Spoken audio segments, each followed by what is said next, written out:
Hello, everyone. Welcome back to Easy English Spark Channel. I'm thrilled to have you with us today, and I know you're ready for an incredible adventure. We've just uncovered the mystery of Tavros, a town full of dark secrets and even darker family legacies. I hope you're feeling curious, because we're about to dive deep into this story, step by step, unraveling the twists and turns that will leave you at the edge of your seat. From hidden houses on hills to the truth behind the Bates family, this journey will challenge everything you thought you knew about this small town. And as we do, you'll also get the chance to improve your English listening and speaking skills so you can build your confidence and speak more fluently than ever before. Let's get started and unravel the truth together. Chapter 1. A tense afternoon in Athens. It was a warm, cloudy afternoon in Athens. The sun was hidden behind a thick layer of clouds, casting a soft gray light over the city. Eliza sat in front of a mirror in her small hotel room. She was tired, frustrated, and her thoughts were all over the place. Her dark brown hair was tangled, falling messily around her face as she stared at her reflection. She knew she had to get back to the office, but the way she looked, disheveled and anxious, made her want to run away from everything. She glanced at the clock on the wall. She was already late. She couldn't afford to waste any more time. Her boss, Mr. Doran, had been growing increasingly concerned about her long lunch breaks. But she couldn't help it. She needed these moments away from the office, away from the suffocating routine. She needed Leo. "Eliza, don't go," came a voice from behind her. Eliza jumped slightly, her hand frozen mid-air as she adjusted her hair. She turned around, and there he was, Leo, sitting on the edge of the bed, looking at her with that expression she knew so well. It was a mix of longing, hope, and frustration. She smiled at him, but it wasn't the smile she wanted to give. It was a sad one that spoke of too many unsaid words, too many promises yet to be fulfilled. "I have to go back," she said softly, her voice almost trembling. "I'm already late. Mr. Doran's going to be angry. He's been getting nervous about these long lunch breaks." Leo leaned forward, sitting up on the bed, his eyes not leaving hers. "But it's Friday. It's the, end of the week. Can't you just stay for a little while longer? I haven't seen you in days." His words were filled with a quiet urgency, the kind that made Eliza feel guilty for even considering leaving. She hesitated. She could feel his eyes pulling at her heart, making it harder and harder to go. She knew how much he wanted to be with her, and she wanted the same thing, but there was always something holding her back: her job, her future, her responsibilities. "I'm sorry, Leo," Eliza said, walking across the room to grab her handbag. "I can't. I need to make things right. I need to get back." Leo stood up quickly, his movements sharp, his desperation rising. He crossed the room to her, standing right behind her. Without saying a word, he gently placed his hand on her cheek, his fingers brushing her skin softly. Eliza closed her eyes. For a moment, leaning into his touch, feeling the warmth of his hand. "Can't we just forget about everything for one day?" he whispered. "Can't we just pretend we're free for a little while?"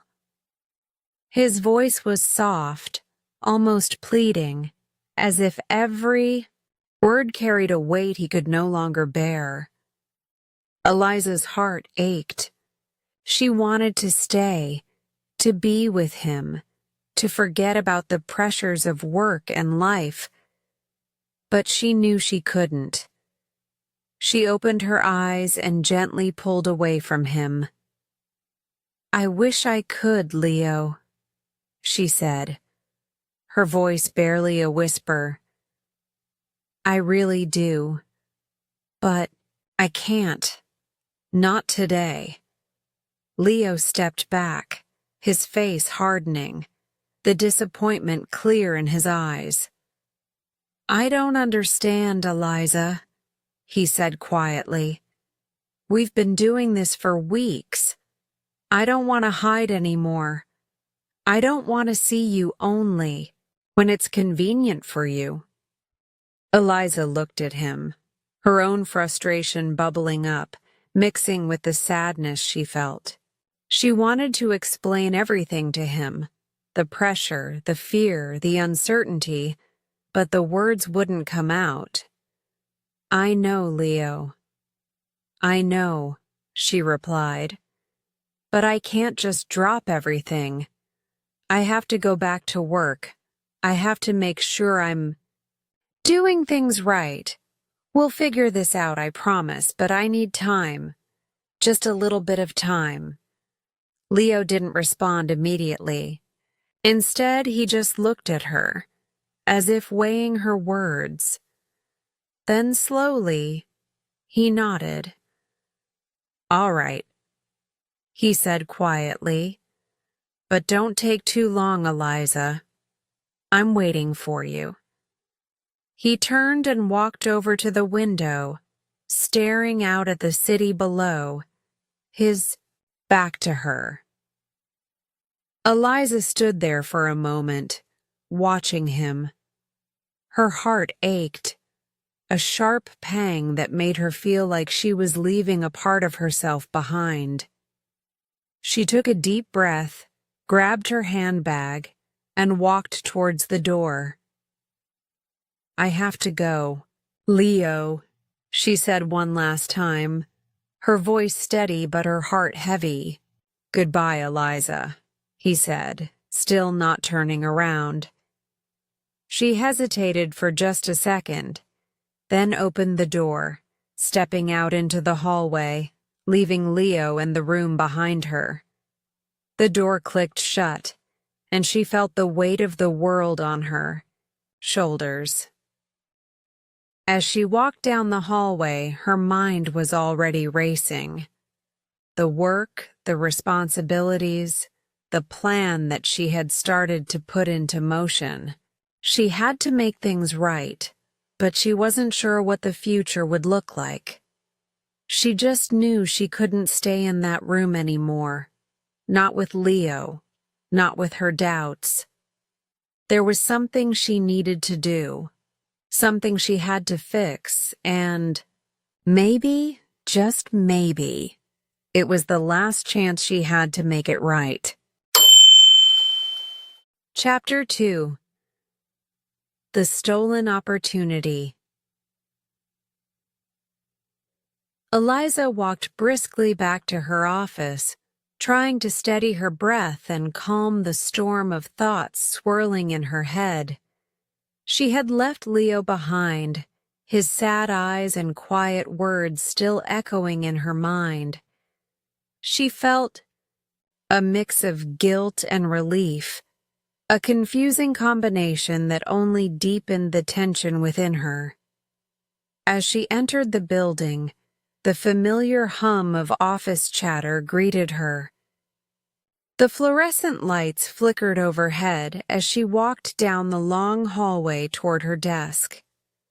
Her heels clicked sharply against the polished floor, and she quickly adjusted her blouse, straightening it as if to make herself appear more composed. When she reached her desk, her colleague Maria looked up from her computer, offering a tired smile. "You're late," Maria said, her tone light but knowing. "Mr. Doran's been in a meeting all afternoon, but he's expecting you." Eliza nodded, offering a weak smile in return. "I know, I'm sorry. It's been a crazy day." She sat down at her desk and immediately began scanning the piles of paperwork in front of her, pretending to be absorbed in the reports that needed her attention. But her mind was elsewhere. The stolen money, the plan that was beginning to take shape in her mind, each detail falling into place like pieces of a puzzle. The $50,000. She could use that money to help Leo, to give him the chance to get ahead, finally pay off the debts that had been hanging over their heads for so long. But the thought of stealing, of betraying her own moral compass, made her stomach churn. She couldn't help herself. Every time she looked at Leo's face, every time she heard his voice filled with longing and frustration, she knew there was no other choice. The time to act had come. She had to do something, even if it meant stepping over the line. Just then, Mr. Doran entered the office, his imposing figure filling the doorway. Eliza quickly stood up, her heart skipping a beat. She forced a smile and greeted him. "Mr. Doran, I'm sorry. Don't worry, Eliza." He cut her off, his deep voice thick with authority. "I know you're busy, but we need to talk.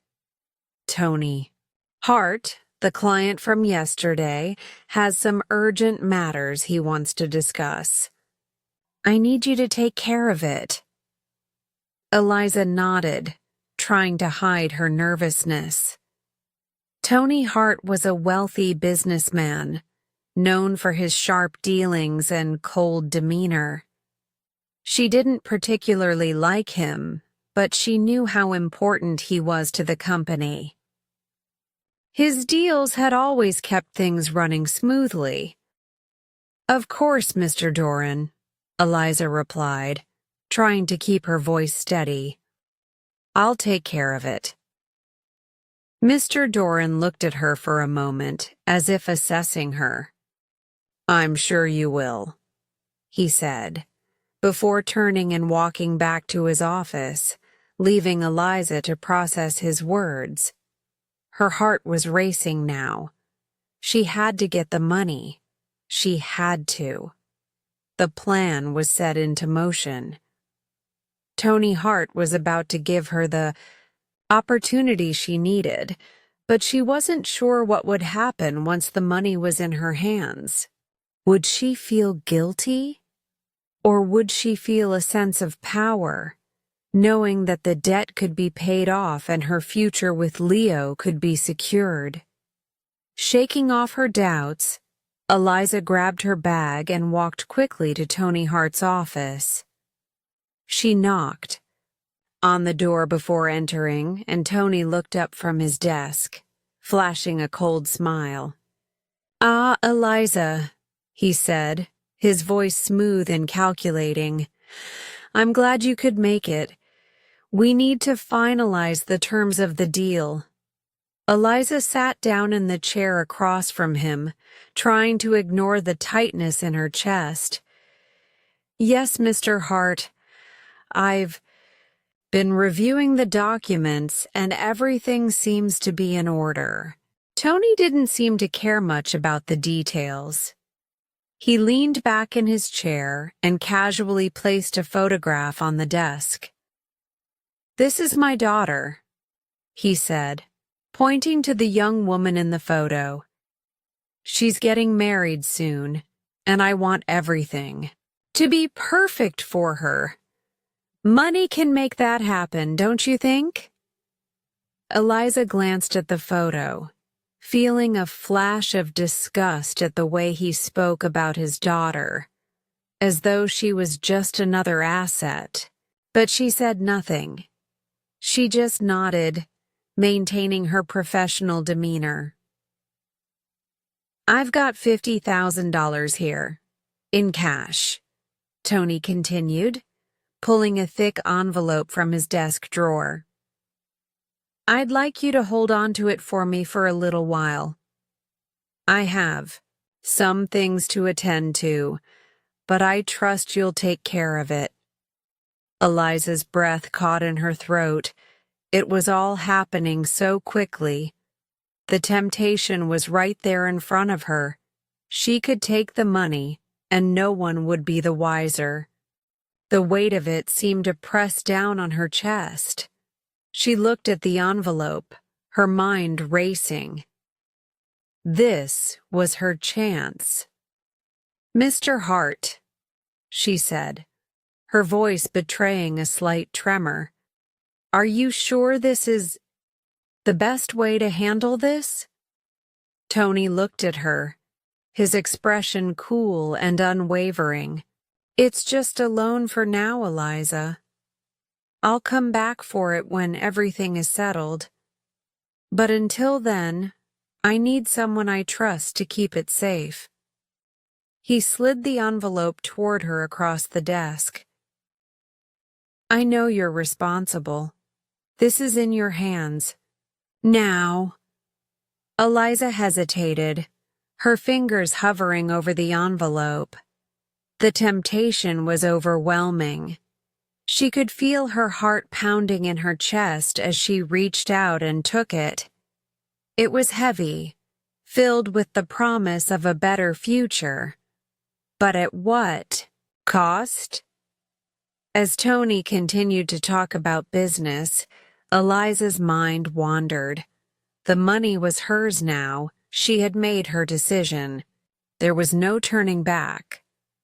Once Tony left, she sat at her desk, the envelope still in her hands, her fingers trembling slightly as she gripped it tightly. She couldn't stop thinking about Leo. This was the answer to their problems, the key to their future. But what would it mean for her? For her integrity?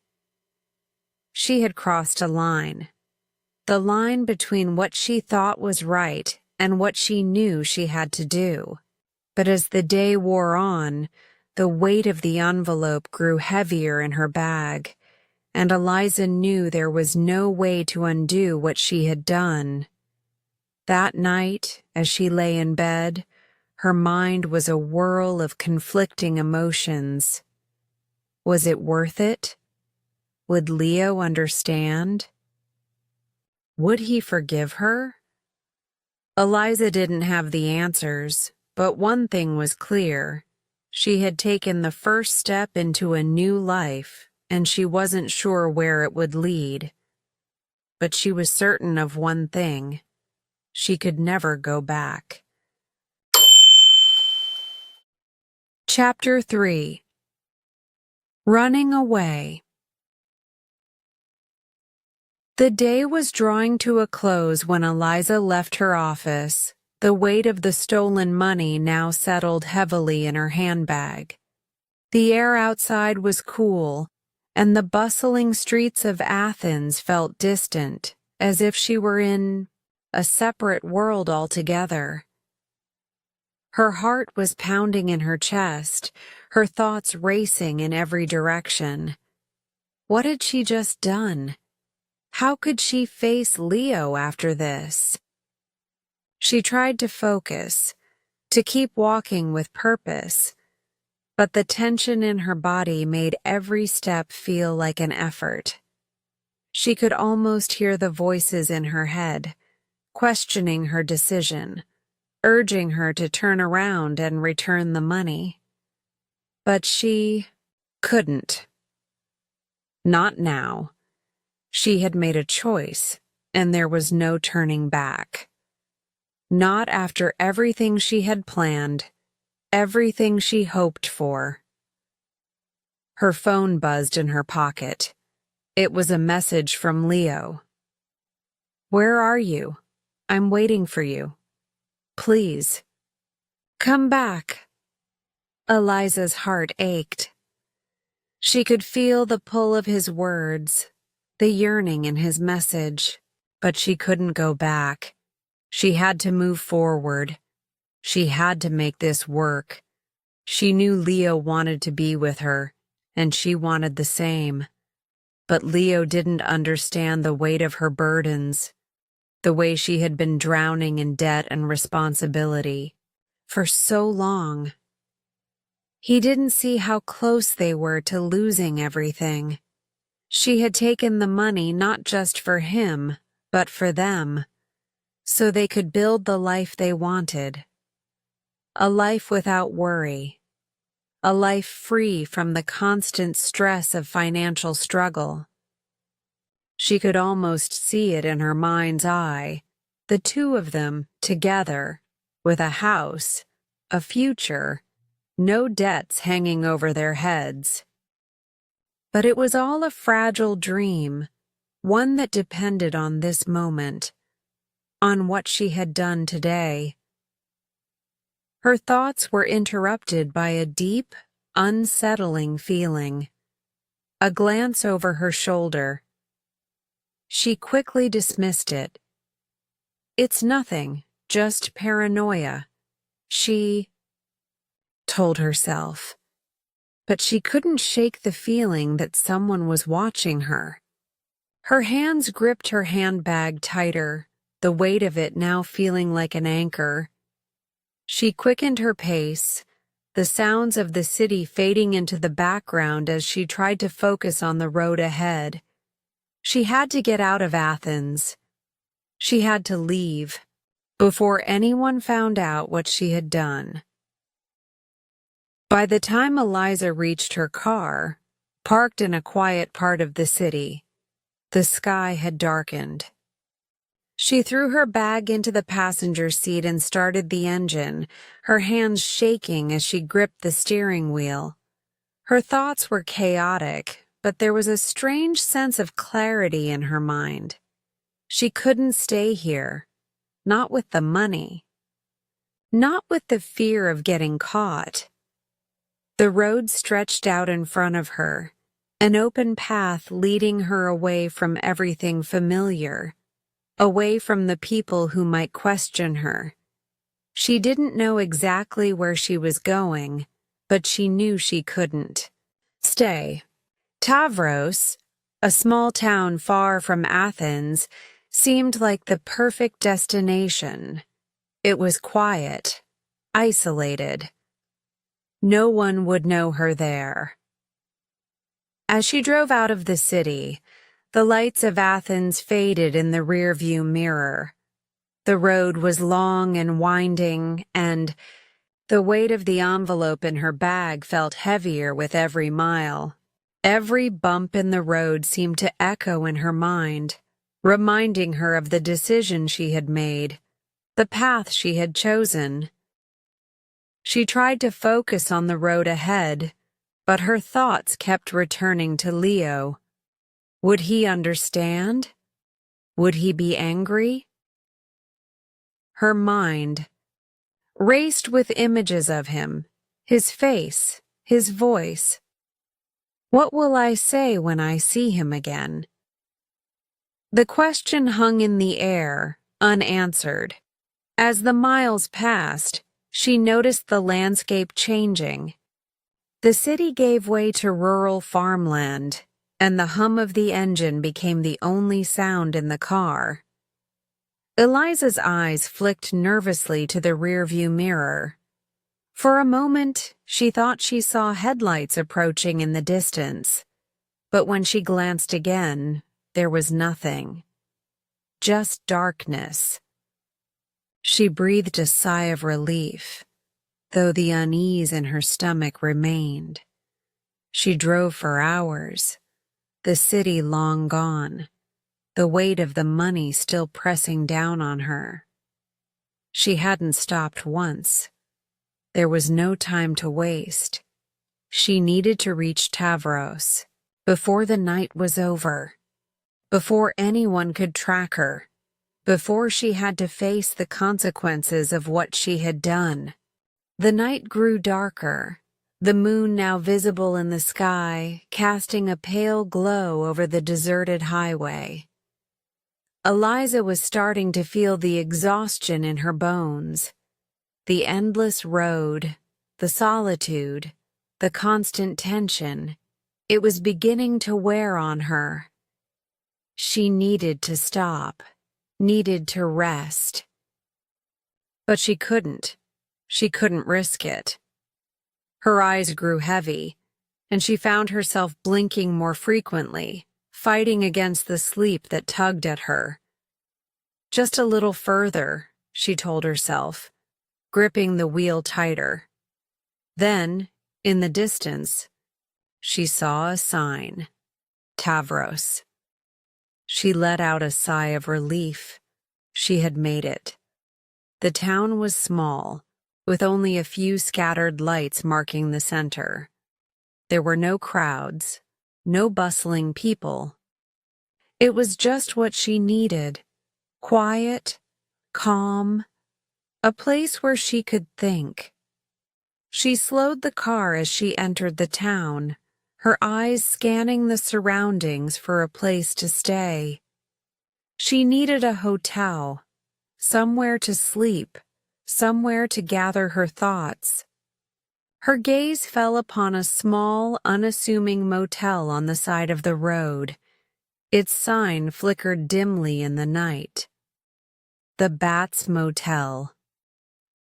It looked old, a little worn down, but it was perfect. No questions, no attention. Just what she needed to escape for.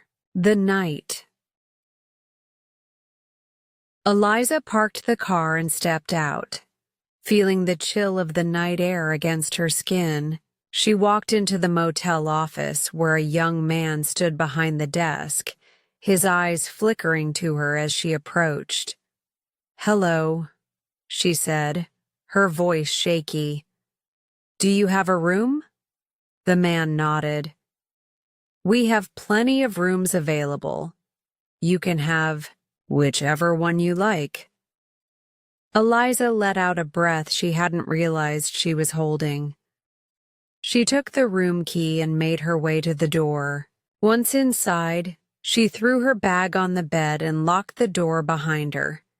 She stood there for a moment, her chest tight with anxiety. She was here now. She had made it. She had taken the first step, and there was no turning back. She sat down on the bed, trying to collect herself. Her mind was still racing, still uncertain of what to do next.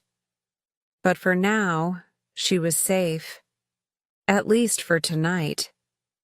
The stillness of the room, the quiet of the town, began to settle in around her. But even in the silence, Eliza couldn't shake the nagging feeling that something was wrong. Something wasn't right. Her skin crawled, and she couldn't help but feel as though someone was watching her. She glanced toward the window, then quickly looked away. As she lay down on the bed, her mind wouldn't stop. She closed her eyes, but sleep wouldn't come.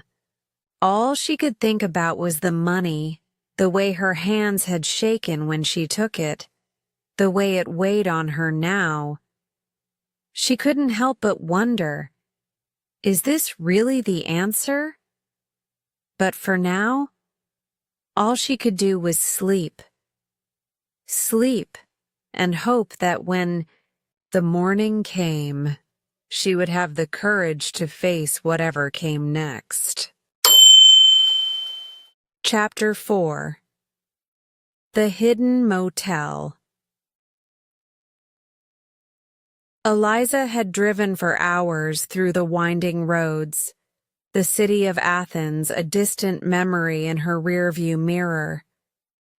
As the miles passed, she left behind the familiar and entered the unknown, the weight of the envelope, still heavy in her bag.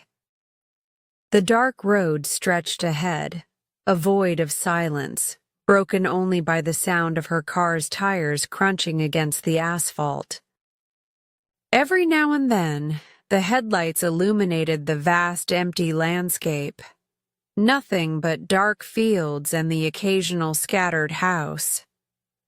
Her eyelids felt heavy, the fatigue of the long drive creeping in, but she forced herself to stay alert. "I have to make it to Tavros," she told herself. "I can't stop yet." As she drove, she glanced at the clock on the dashboard. It was well past midnight. She hadn't planned to drive this late, but she couldn't bring herself to stop. She had to get out of Athens, away from the pressure, away from her thoughts, away from the fear gnawing at her. The signs for Tavros were few and far between. The small town was hidden away, tucked at the edge of the world, it seemed. But eventually, she spotted the sign, Tavros, 5 kilometers, and felt a small sense of relief. The moment she entered the town, she could feel the difference. The streets were quiet, almost eerily so. There were no bright lights or bustling crowds, only a few dimly lit windows on houses lining the streets. It was a place untouched by time, where nothing seemed to change. The perfect place to disappear. Her eyes scanned the streets, looking for somewhere to rest. There were no grand hotels or busy inns here, just small establishments that seemed as old as the town itself. But then, as she continued down the road, she spotted a small motel on the side. The sign was old, the letters worn, but it still hung there. A relic from another era. The Bats Motel, the sign read, flickering faintly in the night. It looked abandoned at first glance, the building dark and uninviting. But there was something about it that caught Eliza's attention. It wasn't flashy or modern, but it was quiet, hidden, just what she needed. She slowed the car and pulled into the gravel parking lot, the tires crunching under the weight of the vehicle. The lot was nearly empty, with only a few cars scattered here and there. A man in a faded blue shirt stood by the entrance, his posture slouched as if he were waiting for someone. He was tall, with messy dark hair and tired eyes, but there was something almost kind in his expression. Eliza turned off the engine and stepped out of the car, taking a deep breath. The air was cool and smelled faintly of damp earth, a far cry from the dry heat she had left behind.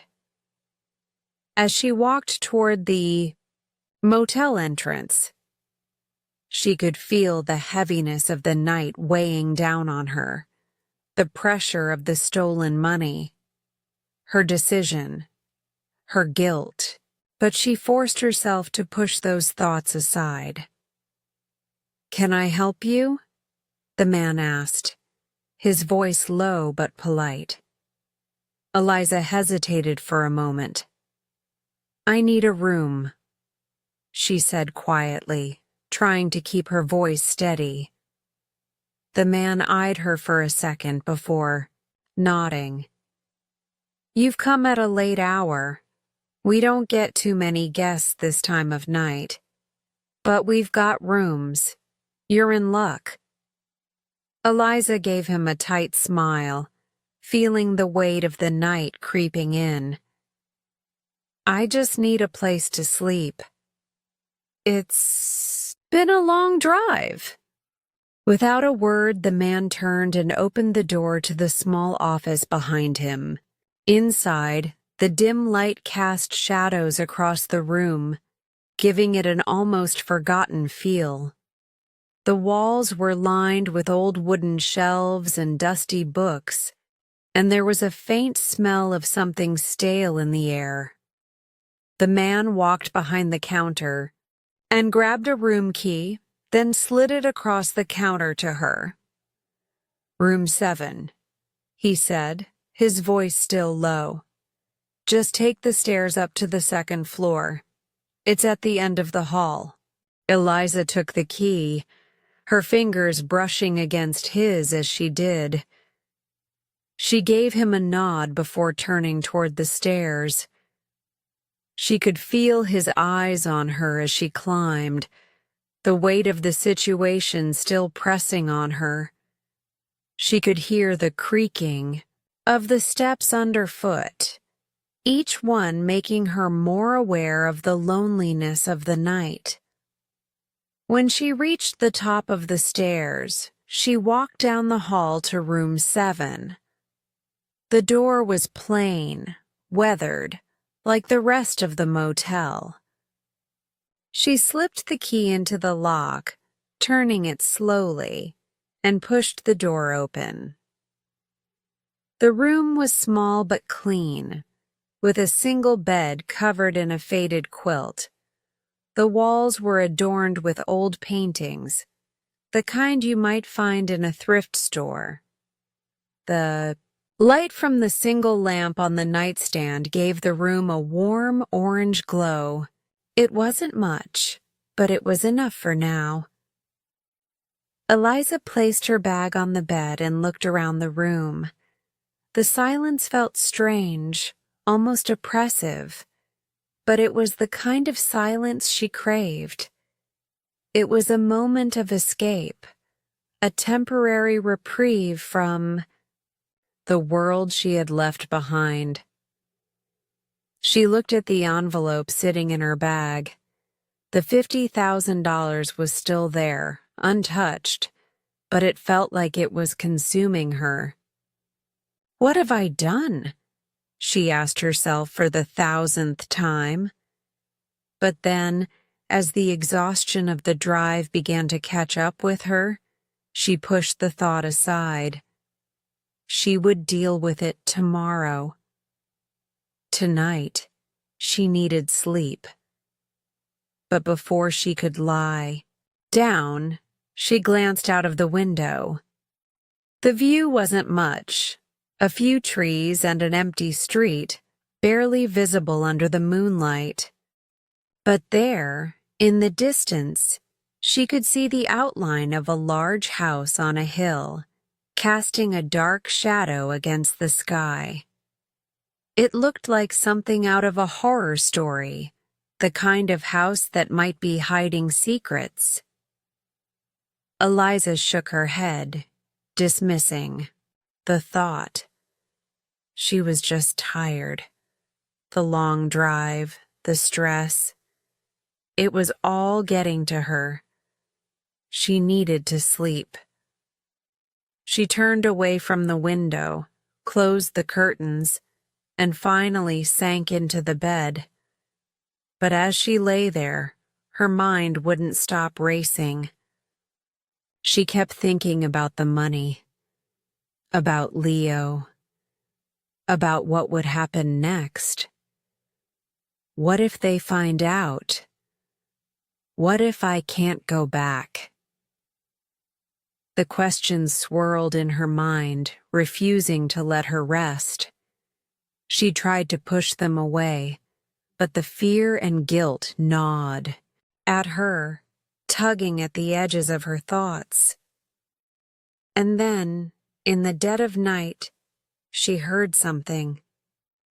A soft creaking sound, followed by a faint thud. It came from downstairs, somewhere below her. At first, she tried to ignore it, but it grew louder, closer. Someone was moving about, footsteps echoing in the stillness of the night. Eliza sat up in bed, heart pounding. What was that? She wondered. She tried to listen, straining her ears to catch any other sounds, but it was silent again.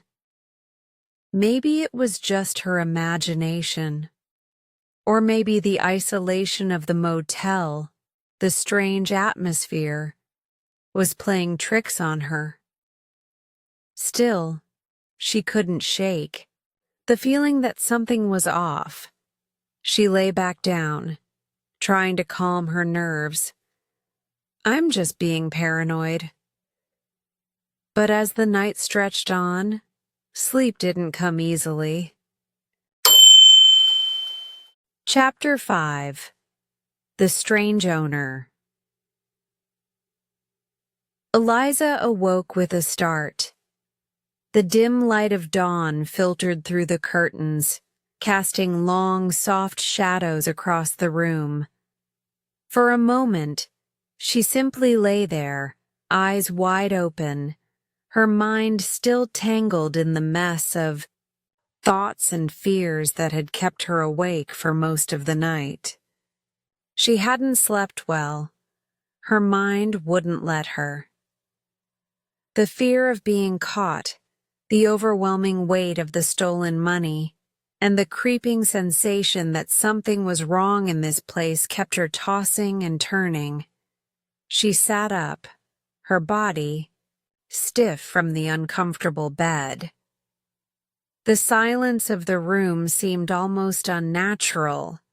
It was the kind of silence that felt too still, as though the world outside was holding its breath. Eliza quickly pushed those thoughts away. She needed to focus, to figure out what came next. But the deeper she thought about her situation, the more she felt the tight knot in her stomach tighten. Taking a deep breath, she stood up and stretched, trying to shake off the remnants of sleep. She needed to get moving. Leo was still waiting. For her. She had promised him that they would make a future together. She had stolen the money to pay off his debts, to give them the chance they both needed to start fresh. But at what cost? Every second that passed felt like it brought her closer to the inevitable moment when everything would fall apart. Eliza walked to the window and pulled the curtains back, taking in the view.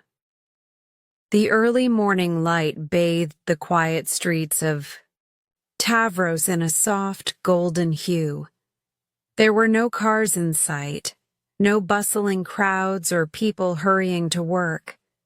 Everything was slow here, silent, peaceful in its own way. Yet, for some reason, that peace felt unnerving. She turned away from the window and walked back to the bed, picking up her handbag and glancing at the envelope inside. The $50,000 was still there, untouched. It was a symbol of both her desperation and her hope, but it felt like a weight she couldn't carry. She had to return it. No more running. She had to face what she had done, make things right. Eliza shook her head and grabbed her jacket. Not today, though. There was still time. Time to rest, to gather her thoughts. The town felt too small to remain anonymous, and the nights unsettling. Noises had already begun to gnaw at her nerves. She needed to know more about the place. She needed to understand what she had walked into. With a sigh, she stepped outside and locked the door behind her, walking down the creaky steps toward the small motel office. The building seemed to stretch on forever in the quiet of the morning, as though it had always been here. As though it had been waiting for someone like her. The door to the office was slightly ajar, and as Eliza approached, she could see the owner from last night, the man who had checked her in. He was sitting behind the counter, looking down at something in his hands, his back turned to her. "Good morning," Eliza said as she stepped into the office, her voice hesitant but polite. The man, startled, quickly looked up, a faint flush coloring his cheeks. For a moment, his eyes scanned her face, as if trying to remember who she was. Then, with a smile that seemed a little too forced, he nodded and motioned for her to come in. "Morning," he replied, his voice low and a little rough, as if he hadn't spoken to anyone in a long while. "You sleep okay?" Eliza hesitated before answering. "Yeah, it was fine. Just a little unsettling." She forced a smile, trying to make light of the fact that she hadn't slept well at all. He chuckled softly, though there was something hollow in his laughter. "Yeah, I get that. This place is, well, it's not exactly a 5-star resort, but it gets the job done." His eyes lingered on her for a moment, as if weighing whether or not he should continue the conversation. Then he leaned forward, resting his elbows on the counter. "You need anything? Room service? A recommendation for breakfast?" Eliza shook her head, though she appreciated the offer. "No, I'm just trying to get my bearings. It's such a quiet town. I've never been here before." He looked at her for a moment, his gaze sharp, as if he were trying to see beyond her words. There was something about him that made Eliza uneasy, something that wasn't immediately obvious but seemed to grow the longer she spent with him. It was in the way he observed her, in the way his smile never quite reached his eyes. "Yeah, it's quiet," he said, his voice taking on a slightly more distant tone. "Too quiet, if you ask me." He stood up abruptly, walking around the counter and toward the window. He glanced out into the parking lot as if checking for something, though there was nothing there. "This town, it's been like this for years. Nothing changes. People come and go, but it always stays the same." Eliza nodded, though she couldn't quite put her finger on why his words seemed so unsettling. He turned back to her, his expression softening as he reached behind the counter and pulled out a small keychain, offering it to her. "I'm Elias, by the way," he said, giving her a polite nod. "I run this place. If you need anything, don't hesitate to ask. There's no one else around, so if you need something, you've got me." Eliza took the keychain, trying to ignore the chill that had crept up her spine. "Eliza," she replied, her voice sounding strangely distant in her own ears. "I'm just passing through. I'll be gone in the morning." Elias smiled again, his gaze lingering on her a little too long. "I get a lot of people passing through. Funny thing about this place, it draws people in, even if they don't mean to stay." Eliza's throat went dry at his words. She wasn't sure what he meant by them, but there was a strange undertone, to his voice that made her skin prickle. She quickly thanked him and turned to leave, eager to get out of the office and away from the strange tension that had settled in the air between them. As she stepped back outside, the morning sun had risen, higher in the sky, casting a warm glow over the town. The motel looked even more isolated in the daylight, almost forgotten. But it was the large house on the hill that caught her attention again. It was still there, looming in the distance, its silhouette stark against the brightening sky. Her curiosity gnawed at her, but she quickly pushed it aside. "Focus, Eliza. You're here to escape." She needed to stick to her plan, not get lost in the strange atmosphere of the place. She walked back toward her room, trying to push the unease away, but the strange owner, Elias, and his cryptic words kept echoing in her mind. Something about him, about this place, felt wrong. That night, after the day had slipped into evening, Eliza lay awake again, the quiet of the motel pressing in on her. She tried to convince herself it was just the fatigue catching up with her, but her mind wouldn't stop spinning. The strange owner, the house on the hill, the way Elias had looked at her. Something is off here.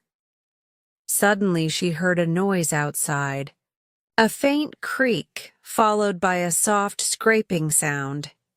It was coming from the direction of the large house. Her heart skipped a beat. "What's going on there?" she thought, her mind racing. But no matter how much she wanted to ignore it, something deep inside her told her that the answers she sought were closer than she realized. Chapter 6. Confrontation in the Night. The night had fallen heavy and still over Tavros, the quiet town shrouded in darkness. Eliza stood by the window of her motel room, staring out into the shadowy landscape. The faint glow from the streetlights cast long, eerie shadows across the empty streets, and the soft rustling of leaves was the only sound breaking the silence. She had never felt more alone. Her mind raced as she paced around the small, sparsely furnished room. The weight of the money, still safely tucked away in her handbag, pressed on her chest. She could almost feel the envelope burning a hole in her bag, like a constant reminder of the betrayal she had committed. What had she done? She had always prided herself on being someone who played by the rules. But this was different. The desperation had been too much. She had thought that taking the money would solve everything, that it would give her and Leo a chance to start over, a chance to finally be free. But now, as she stood in this strange room in this quiet town, she realized the cost of her decision. She walked over to the small, creaky table by the bed and picked up the envelope. For a moment she simply stared at it, her fingers trembling slightly as she held it. It wasn't just the money, it was everything she had jeopardized. Her life, her relationship with Leo, and now the strange things she had begun to notice in Tavros. She couldn't shake the feeling that something was wrong. The encounter with Elias earlier that morning had left her unsettled. His cryptic words, his intense gaze, and the way he seemed to know too much. It had all been off. And that house on the hill, the one she couldn't stop thinking about, it loomed there in the distance, casting a dark shadow over the entire town. It was almost as if it were calling to her. Her thoughts were interrupted by a soft knock on the door. Eliza froze. Her heart skipped a beat. She hadn't expected anyone. She hadn't even heard footsteps approaching. Who could it be at this hour? The knock came again, louder this time. With a deep breath, Eliza walked cautiously to the door. Her mind raced as she debated whether she should answer. But curiosity and something else, something more urgent, pushed her forward. She had to know what was going on. Who was out there? She slowly turned the doorknob and opened the door a crack, peering out into the dark hallway. Standing there, his face shadowed by the dim light in the hallway, was Elias. Eliza's pulse quickened. She quickly scanned the area behind him, but there was no one else in sight. He seemed to be alone. "I didn't mean to disturb you," Elias said, his voice low, almost apologetic.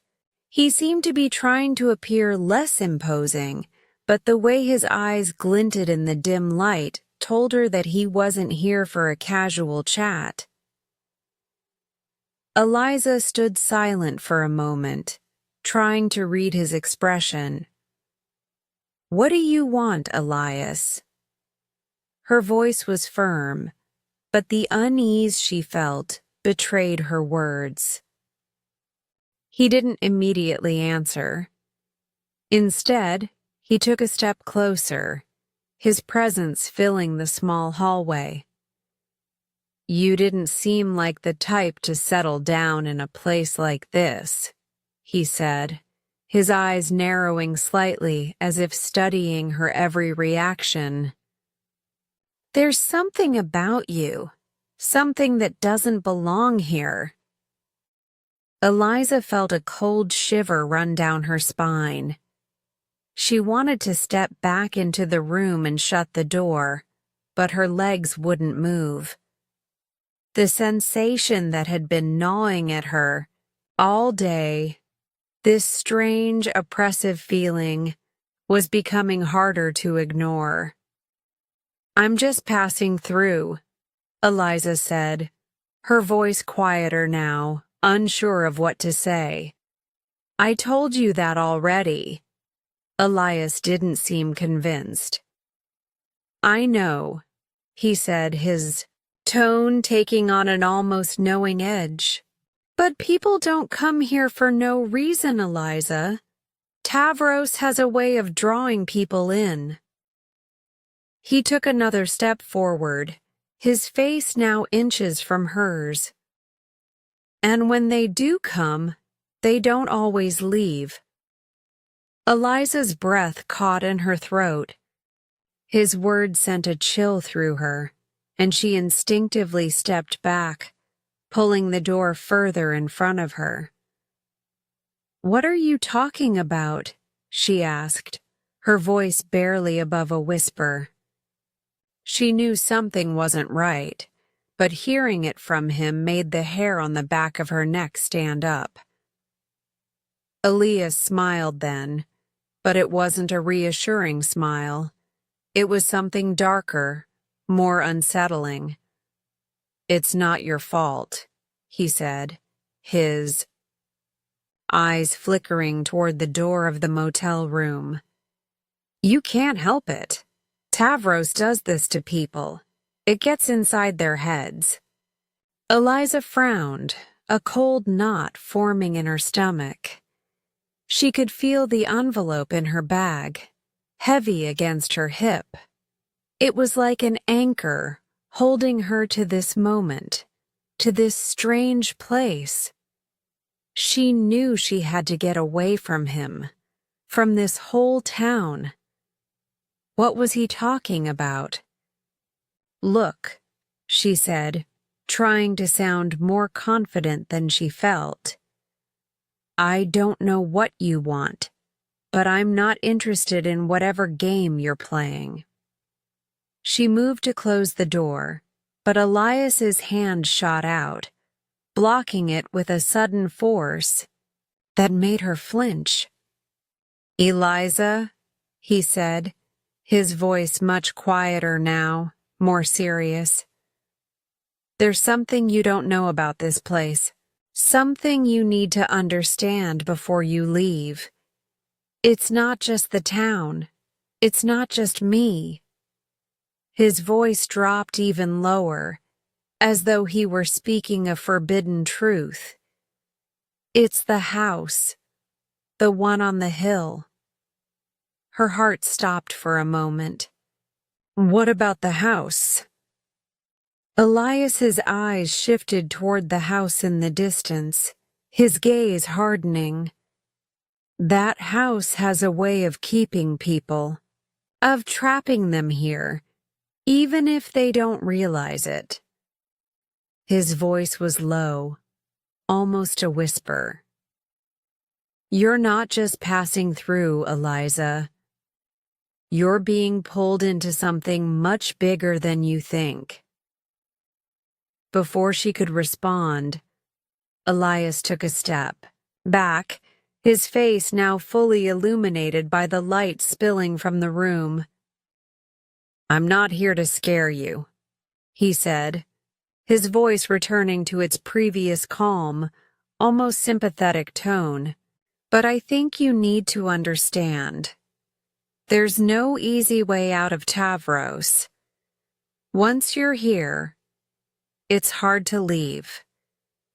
People like you, who come here to escape, they never truly do."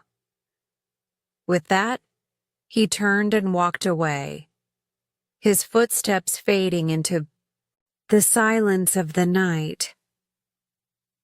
Eliza stood there for a long moment, staring at the door in a daze. She felt the weight of his words pressing against her chest. Her pulse raced, and the envelope in her bag felt like it was burning through the leather. Her mind spun as she replayed the conversation in her head. What did he mean?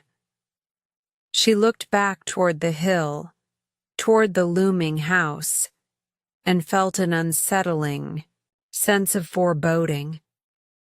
Something about this place, about Elias and his cryptic warnings, didn't sit right with her.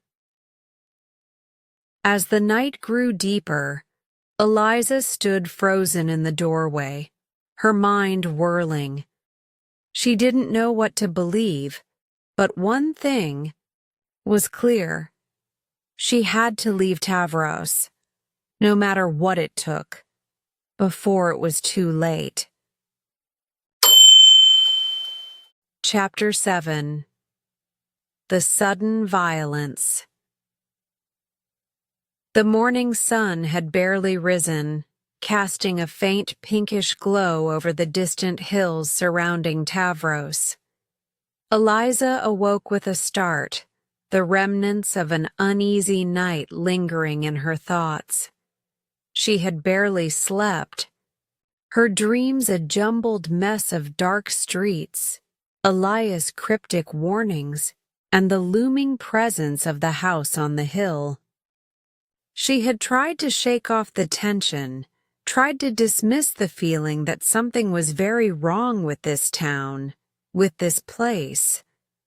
But as the morning light crept through the cracks in the curtains, Eliza knew it was only a matter of time before things escalated. She couldn't explain it. She didn't understand it, but she could feel it in her bones. Something was coming. Something terrible was about to happen. She stood up from the bed, her body stiff and aching from the tension of the previous night. As her feet touched the cold floor, the weight of her decision seemed heavier than ever. She still hadn't figured out what to do with the stolen money. Every minute that passed, every moment she stayed in Tavros, made it harder for her to find a way out. She walked over to the window, pushing the curtains aside and looking out at the empty street below. The town still seemed quiet, too quiet, for her liking. No cars, no people, nothing but the eerie stillness of a place untouched by time. Her gaze drifted to the hill, and once again, she felt that strange pull toward the house, the one Elias had mentioned, the one that seemed to watch over the town like a silent, foreboding sentinel. It was still early, but Eliza knew that she couldn't ignore the house any longer. The thought of it sent a cold shiver down her spine. I need to leave, she thought. But something kept her rooted to the spot. What was it about that house? What was it that Elias had hinted at so cryptically? A sudden knock on the door startled her from her thoughts. Eliza's heart skipped a beat. She wasn't expecting anyone. She hadn't planned to speak to anyone, least of all Elias. The last time he had come to her door, his words had left her shaken, his warnings lingering in her mind like a shadow. Slowly, she walked to the door, her heart pounding in her chest. She glanced through the peephole and saw a familiar face, a man with dark, disheveled hair. It was Elias, the same man who had left her unsettled the night before. His presence filled her with an instinctive dread. She hesitated, unsure if she should open the door, but before she could make up her mind, Elias knocked again, more urgently this time. Eliza, he called through the door, his voice low but forceful. I need to talk to you. Please, open up. Against her better judgment, Eliza unlocked the door and opened it just a crack. She saw Elias standing there, his face pale and his eyes wide with what appeared to be fear. Eliza, you need to listen to me, he said quickly, his voice trembling slightly. I wasn't completely honest with you last night. You're not safe here. None of us are. Before he could finish his sentence, the door suddenly slammed open with violent force, knocking Eliza back. She stumbled but managed to catch herself on the wall as she looked up to see who had barged into her room. A tall figure, dressed in dark clothing, stood in the doorway. His face was obscured by shadows, but Eliza could see enough to know that this was no ordinary visitor. The man had an air of authority about him, an unsettling calmness in his movements. He was not someone you would expect to encounter in a sleepy town like Tavros. Eliza, the man said in a deep, chilling voice, you've been causing trouble. Before Eliza could react, the man shoved Elias aside, sending him crashing into the nearby wall. Elias groaned as he hit the ground, but the stranger didn't seem to care. His attention was fixed solely on Eliza. Who are you? Eliza demanded, her voice shaky but defiant. She took a step back, instinctively trying to put distance between herself and the intruder. The man didn't respond immediately. Instead, He stepped forward, closing the gap between them. Eliza could now see his face clearly, a hard, emotionless expression. His eyes were cold, calculating. "I am the one who makes sure people like you don't stay here," he said slowly, his voice cutting through the silence like a knife. "And you, Eliza, are exactly the type of person who needs to be dealt with. You're getting too curious for your own good." Eliza's heart raced. She could feel the adrenaline coursing through her veins as she backed away, her mind scrambling for an escape plan. She had to get out. She had to leave Tavros, now. But the man was faster. He grabbed her arm with a vice-like grip, yanking her forward so hard that her breath left her body in a sharp gasp. Eliza struggled, trying to free herself from his iron hold, but it was no use. His grip was unyielding. "You think you can just come into this town and ask questions?" the man hissed, his face inches from hers. "Do you think you can escape whatever is watching you here? You don't get to leave." Suddenly, the door behind her slammed shut with such force that the entire room seemed to shake. Eliza's head spun as she tried to focus, tried to make sense of what was happening. But before she could react, the man twisted her arm, pulling her toward the window. "That house on the hill," he continued, his voice low and menacing. "It's not just some old building. It's where everything starts and everything ends." Eliza's pulse quickened as she heard the man's words. She fought back the rising panic, her eyes searching desperately for an opening, for a way out.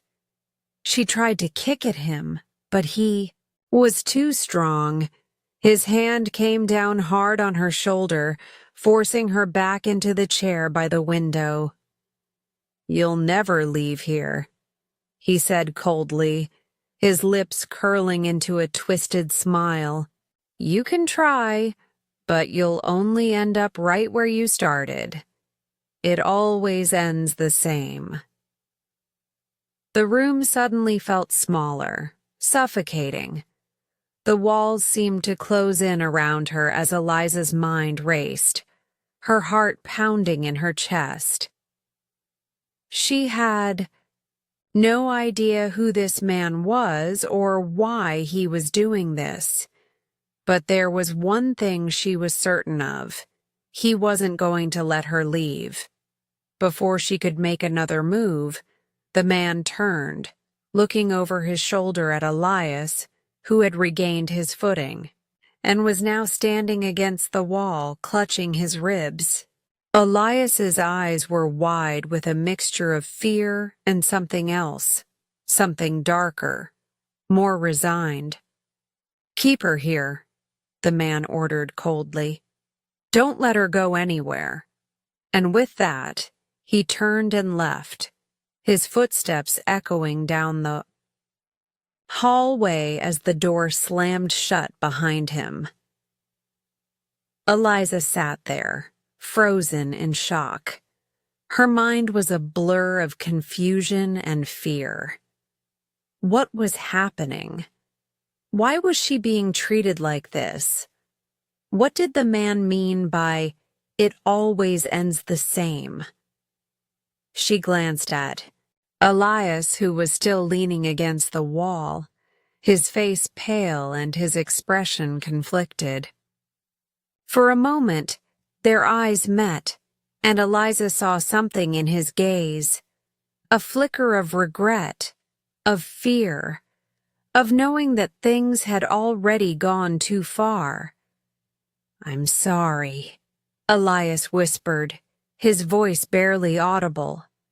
"I tried to warn you. I didn't want this for you. But it's too late. Eliza's breath hitched in her throat.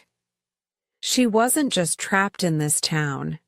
She was part of something bigger, a web of secrets she hadn't even begun to understand. Chapter 8. The Detective. The morning after the violence, Eliza was numb.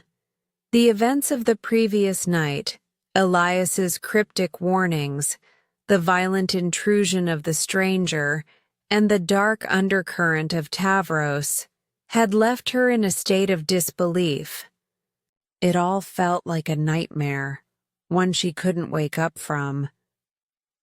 Her body still ached from the rough handling, and every noise outside seemed to set her nerves on edge. But the worst part wasn't the physical pain. It was the growing sense of dread that seemed to follow her everywhere. Eliza had tried to sleep, but every time she closed her eyes, she saw the man's face, the cold, emotionless expression that had been inches from hers as he spoke of the house on the hill, the house that seemed to loom over the entire town like a shadow. She didn't understand why he had come for her, or why he was so determined to keep her here. What had she stumbled into? Why was she being dragged into whatever twisted game was being played in Tavros? But just as she thought she might lose herself in the confusion, there was a knock at her door. It was sharp, urgent, and for a moment, Eliza didn't want to answer. She didn't want to face whatever or whoever was out there. But the knock came again, more insistent this time. Eliza stood up slowly, her legs feeling weak beneath her, but she forced herself to move. She walked toward the door, her breath shallow, uncertain of what she might face. When she opened the door, she was surprised to find a man standing there. Not Elias, but someone different.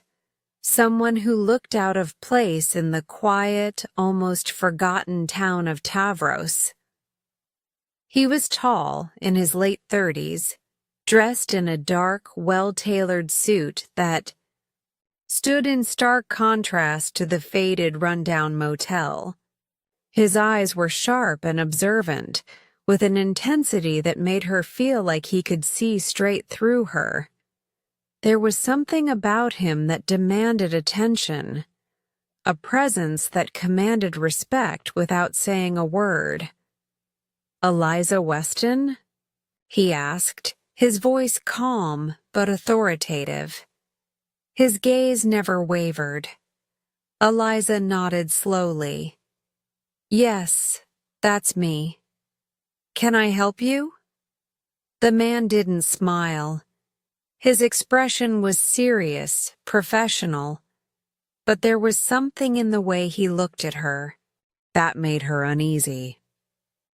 "I'm Detective Andrew Carter," he said, pulling out a badge from his jacket pocket and flashing it briefly. "I'm investigating some recent events in Tavros. Can we talk?"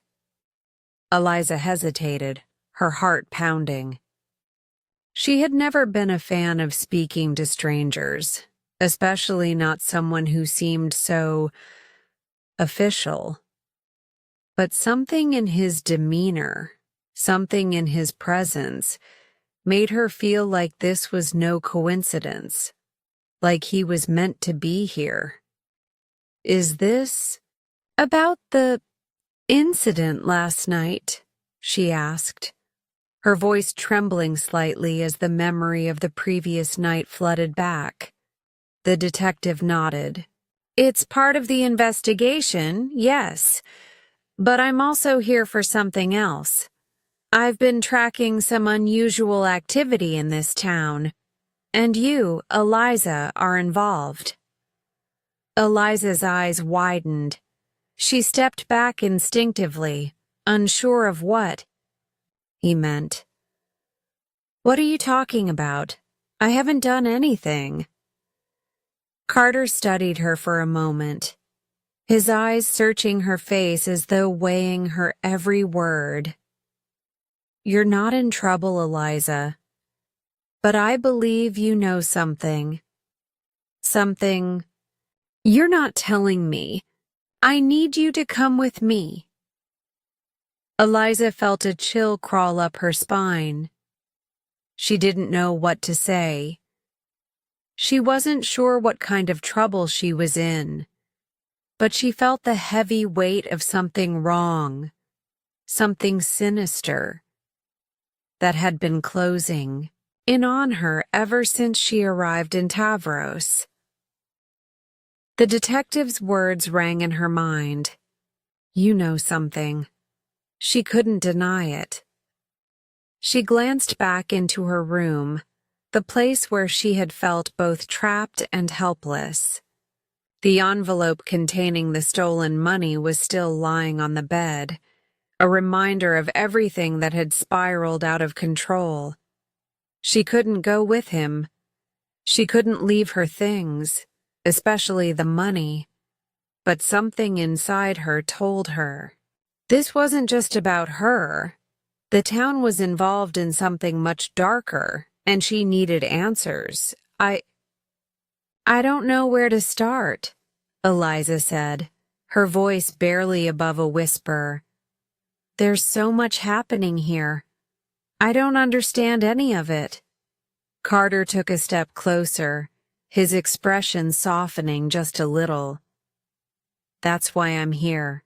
Eliza, I've been investigating Tavros for a while now. There's a lot of history in this town, things that go back years. I'm trying to figure out what's really going on, and I think you might have stumbled into the middle of it. Eliza swallowed hard, her mind racing. I don't know what you're talking about. I'm just passing through. I don't think so, Carter said, his tone firm but not unkind. You're involved now, whether you like it or not. And I need your help to get to the bottom of this. Eliza hesitated, her thoughts spinning. She knew she couldn't trust anyone completely, not after what had happened with Elias and the stranger last night. But something about Carter's presence was different. He wasn't like the others. He wasn't trying to manipulate her or scare her into submission. Reluctantly, she nodded. All right, I'll come with you. Without another word, she stepped out of the room and followed the detective down the hallway, her footsteps echoing in the stillness of the motel. As they walked, Eliza couldn't shake the feeling that this conversation, this meeting with Carter, would be the turning point. She had no idea where it would lead, but she knew she had to find out. They stepped outside into the cool morning air. The quiet of Tavros felt heavier now, as if the town itself were holding its breath, waiting for something to happen. The detective led her to a car parked at the edge of the lot, a sleek black sedan that seemed out of place in this small, sleepy town. He opened the door for her, and she slid into the passenger seat, trying to steady her nerves. As the car started up, the engine's hum felt oddly reassuring, like a heartbeat pulsing through the stillness. Where are we going? Eliza asked, her voice quieter now, her curiosity growing. To the sheriff's office, Carter replied, his eyes on the road ahead. There are things I can't explain just yet, but I think you'll be able to help me understand them. Tavros has a lot of secrets, Eliza. and I'm not sure how deep they run, but you're about to find out. As they drove out of the motel parking lot, Eliza looked back at the Bats Motel. The building loomed in the distance, the silent sentinel of the town. It was strange. She had thought it was just an ordinary place to stay. Now it felt like the heart of something darker. She wasn't sure what she had gotten herself into, but there was no turning back now. The car made its way through the quiet streets of Tavros, passing empty houses and streets that seemed frozen in time. As they neared the sheriff's office, Eliza couldn't help but wonder if she was truly prepared for what lay ahead. The detective had hinted at something big, something she hadn't fully grasped, and now she was caught in the middle of it. The building came into view, a small, nondescript structure on the edge of town. The lights were still off, and the place looked abandoned, even though it was the middle of the day. "We're here," Carter said, pulling into the parking lot. As they stepped out of the car, Eliza felt a sense of foreboding wash over her.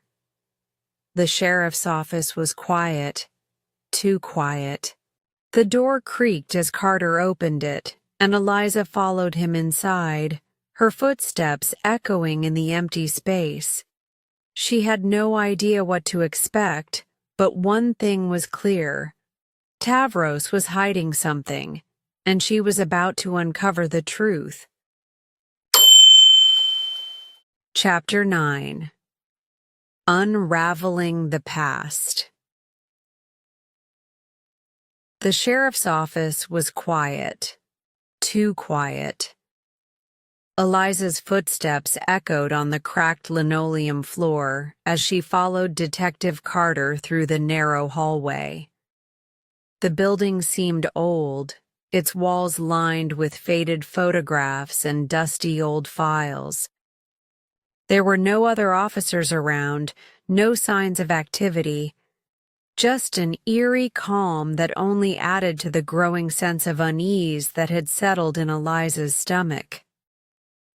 Carter led her into a small, dimly lit office at the back of the building.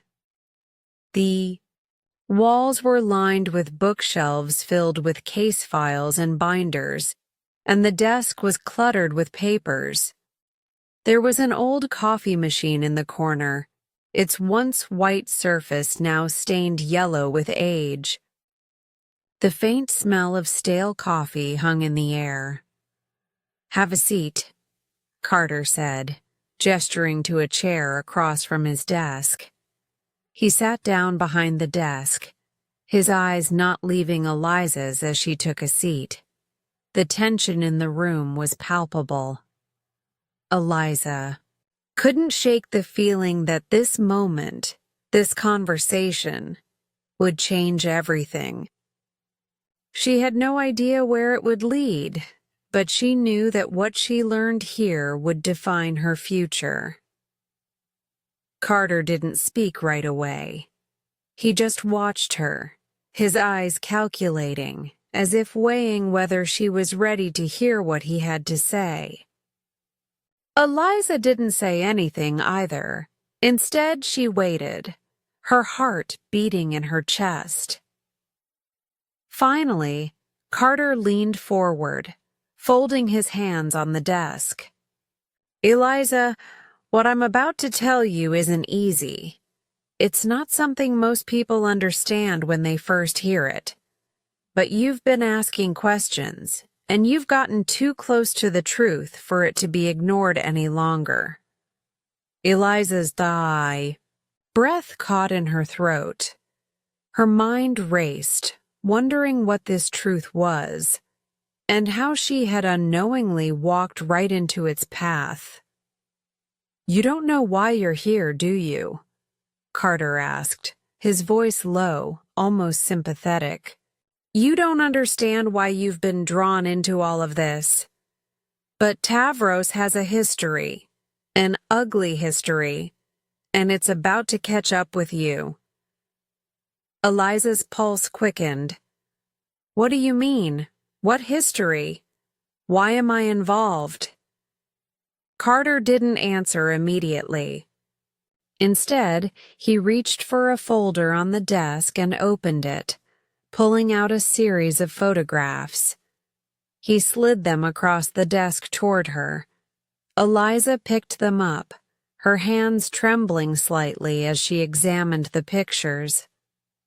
The first photo was of a large, decaying house on the hill, the one she had noticed when she first arrived in Tavros. The house looked different in the photograph, darker, more oppressive, like it had been abandoned for years. "That's the house," Carter said, his voice flat. "The one on the hill. Do you recognize it?" Eliza nodded slowly. "Yes, I've seen it. It's impossible to ignore." Carter's eyes darkened. "It's not just a house. It's the heart of Tavros. It always has been. And the people who live there, well, they've been controlling this town for a long time. I've been trying to unravel the secrets of that house, but there's only so much I can do without risking my own life." Eliza stared at the photo, trying to make sense of Carter's words. "Who lives there? Who controls the town?" Carter hesitated, then took a deep breath. "There's a family, an old, wealthy family, who've been living in that house for generations. The Bates family. And it's not just about money or power. There's something darker, something that ties them to this town in a way no one can understand. For years, they've been pulling the strings behind the scenes, manipulating the town's people, covering up things that should have been exposed long ago." Eliza felt a cold shiver run down her spine. The name Bates sounded familiar, but she couldn't place it. The Bates family? What do they want? What have they done? Carter stood up and walked to the window, his back turned to Eliza. He stared out at the town below, his jaw clenched. The Bates family is tied to something much bigger than just this town, Eliza. They've been involved in crimes that go back decades, maybe even longer. But it's not just the things they've done. It's the things they've hidden. The murders, the disappearances, the people they've silenced. Eliza's heart sank. She could feel the weight of his words pressing down on her, each revelation drawing her deeper into the mystery she had unknowingly become a part of. "But why me?" she asked, her voice barely above a whisper. "Why am I involved in this?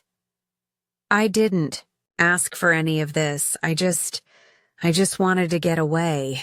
I didn't know anything about the Bates family, about what was going on here." Carter turned around slowly, his expression hardening.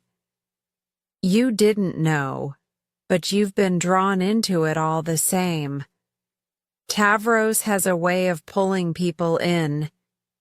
People who are running from something. You're not the first. People come to this town looking for a fresh start, but they never get it. You're already too deep, Eliza. You've asked too many questions, and now they're watching you. They'll come for you soon, and when they do, there won't be anyone to stop them." Eliza's mind spun. She tried to process what Carter was saying. but it was too much. The Bates family, the house on the hill, murders and disappearances. And now, somehow, she was caught in the web they had spun around Tavros. She had come here to escape, but instead, she had walked right into the heart of something far darker than she could have imagined. "You can't stay here," Carter continued, his voice urgent now. "You need to leave. Get out of Tavros before it's too late. I'm doing what I can to protect you, but there's only so much I can do. The Bates family doesn't like people poking around in their business. They'll stop at nothing to keep their secrets hidden." Eliza stood up, her legs shaking as the gravity of the situation began to sink in. She couldn't stay here. She couldn't keep running either. But where could she go? How could she escape when the very town she was in was trying to pull her into its web? "I'll help you," Carter said, his voice softening as he walked toward her. "But you have to trust me. You have to leave now, before it's too late. It's not safe here anymore." Eliza nodded, her heart pounding in her chest. The detective was right. She had to leave. She had to get away from Tavros, from the Bates family, from the nightmare that was closing in on her. But as she turned to leave, the office? She couldn't shake the feeling that something was waiting for her just outside. Something that would make it impossible for her to escape. The truth was out there, but it was buried beneath years of secrets, lies, and violence. And now, Eliza was entangled in it all. She didn't know how it would end, but she was about to find out, whether she was ready or not. Chapter 10. The final reveal. The town of Tavros was different now. The air seemed thicker, heavier, as if every building, every street was watching her. Eliza's steps felt more deliberate, slower, as she walked down the empty road toward the old, decaying house on the hill. The town no longer felt like a quiet place she had stumbled upon by accident. It felt like a trap that had been waiting for her, a place that had drawn her in from the very start. The secrets that Detective Carter had slowly uncovered had unraveled everything Eliza thought she knew. Tavros wasn't just a small, forgotten town. It was a town built on a legacy of violence, manipulation, and control. The Bates family was at the heart of it all, and now she was tangled in it, whether she liked it or not. She reached the bottom of the hill, looking up at the looming silhouette of the house. The structure seemed to watch her as she approached, its windows dark, its walls covered in ivy, like a giant that had been asleep for centuries. The house felt oppressive, suffocating, as if it had a life of its own, alive with the weight of its history. The air was colder now, and Eliza couldn't help but shiver as she climbed the steep hill. She had been running from this moment for days, but now it was inescapable. She had to face it. She had to face the truth. When she reached the front door of the house, she hesitated for just a moment, her hand hovering over the doorknob. A sense of dread washed over her, a feeling that what she would find inside would change everything. But there was no turning back now. She had come too far. With a deep breath, Eliza turned the handle and pushed the door open. It creaked on its hinges, the sound echoing through the empty house. Inside, the air was thick with dust and the faint smell of mildew. The house was silent, almost too silent, as if it were holding its breath. The floors were old, creaky underfoot, and the walls were lined with dark, heavy furniture. Everything was cast in shadow, as if the house itself had been abandoned for years. As Eliza stepped further inside, she noticed a narrow staircase leading up to the second floor. The house seemed to stretch on forever, the darkness in the corners of every room making her feel smaller and smaller with every step. She moved cautiously, glancing over her shoulder every few moments, her heartbeat pounding in her chest. At the top of the stairs, she reached a long hallway, its walls lined with faded portraits of the Bates family. The paintings were old, their faces grim, their eyes staring at her with an unsettling intensity. It was like they were watching her every move, judging her. And then she saw it. A door at the end of the hallway, slightly ajar. A thin sliver of light spilling out from the sea-eye. Crack. It beckoned her. She knew, instinctively, that this was where the answers lay. Eliza walked toward the door, each step heavier than the last. She reached for the knob, and with a swift motion, she pushed it open. Inside the room was small, dimly, lit by a single lamp in the corner. The walls were lined with shelves, cluttered with old books and strange objects, dolls, mirrors, and other oddities. The room was filled with an air of decay, as if it hadn't been touched in years. But it wasn't the room itself that caught her attention. It was the figure sitting in the far corner, staring at her with a vacant, hollow expression. Eliza's breath caught in her throat as she recognized the person in the chair. It was Norman Bates, the patriarch of the Bates family, the man who had been hiding in the shadows of Tavros, the man whose family had controlled the town for decades. But something was wrong. His face was pale, almost ghostly, and his eyes were wide with fear, as if he had seen something that no one should ever see. "Norman?" Eliza said, her voice barely a whisper. She took a step forward, her heart racing. "What happened to you?" Norman's eyes flickered, but he didn't speak. His body was stiff, as if he were paralyzed by fear or some unseen force. His hands trembled, but they remained clenched tightly in his lap. And then, as Eliza watched, a faint, ghostly voice echoed in the room.